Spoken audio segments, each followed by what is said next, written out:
So we started off our trip to Nanzoin temple. I'm not sure if I'm saying that right, but we started off our trip to the giant laying Buddha, reclining Buddha actually, as it's referred to, in Fukuoka, Japan. We started to navigate the subway system, so it's very, very efficient. I was very surprised how easily I could navigate Japan underground through the subway system. We just don't have anything like that in the US, or at least in Louisiana.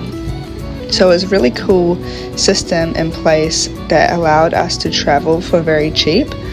And Athena loved to walk around amongst all the people, and we liked to be immersed in Japanese everyday life. You know, everyone's going to different places, and we just felt like we were part of the locals, although we definitely stood out.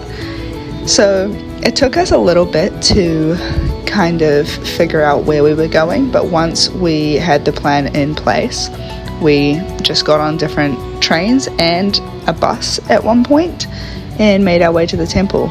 Honestly, I can't take much credit for figuring out what we were doing, because I just was following along and filming and following this little cheeky girl around Japan.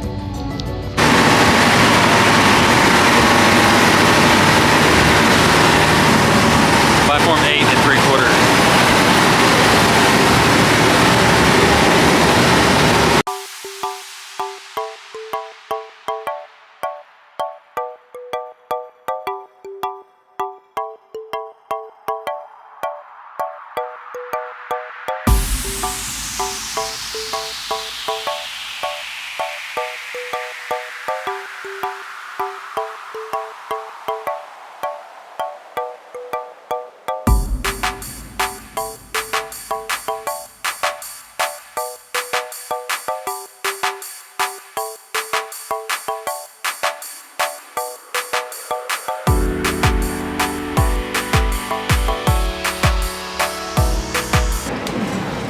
Hi.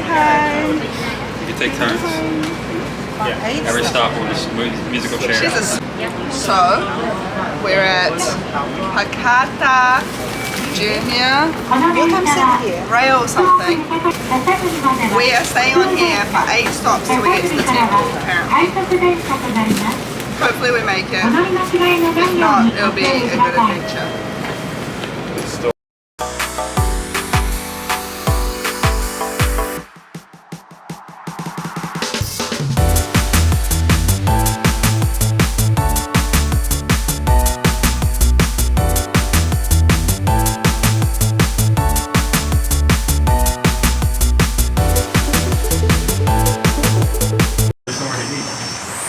I thought there might be something. Maybe a popsicle. There was a sushi train right next to the Can you guys work here?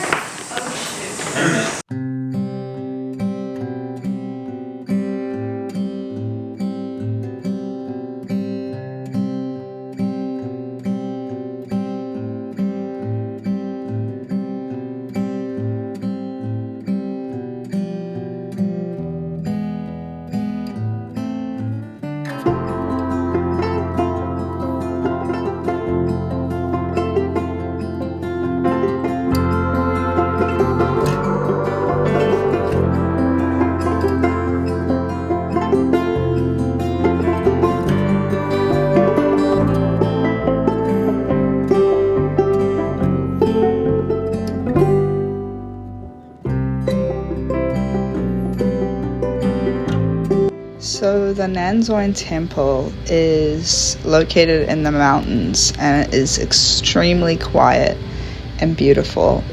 When we stepped off the bus after our 8th stop, we came out onto this platform, and it was just really peaceful, and we weren't quite sure if we were in the right place, but as we kept walking, we kind of realized that this town was just so serene, and it makes sense because it's the perfect place to have a temple.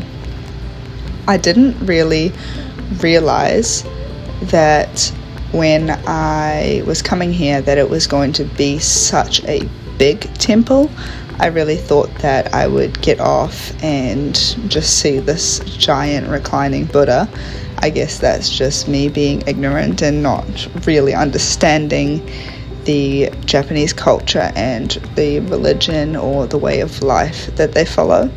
But it was actually quite the hike to see this beautiful masterpiece that is the reclining Buddha. So the reclining Buddha is actually said to be, I think, one of the largest, I think it's copper structures in the world. Don't quote me on that, I'm not completely sure, but it was very big and very beautiful. But what really struck me as even more amazing than the reclining Buddha, in my opinion, was just all the little statues and figures that we saw on the way to see the Buddha.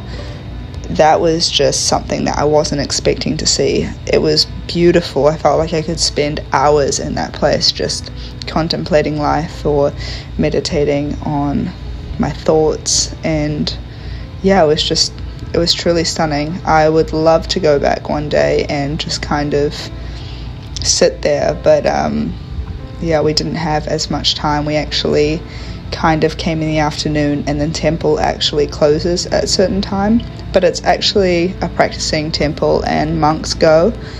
So the Nanzoin temple follows a Shingon, I'm not sure if I'm saying that right, I'm probably not, but it's a type of Buddhism that came from China originally, and the whole kind of presence of Buddhism is not necessarily a religion but a way of life, and it is intended to arouse a sense of spiritual presence of the Buddha, which they believe is inherent in all living things. And they do this in the means of ritual, mantra, things like that, symbols that connect the body and mind and soul to become one. And it's through these practices that you can start to exemplify this sense of the Buddha within you. And it's very interesting. I don't know a whole lot about it, but I believe that's why that there is so many experiences in this temple, such as the hike and such as these different statues and places where you can pray and you can repeat these mantras. And we saw some local people doing so. I'm not sure what these mantras are, but I'd love to learn more.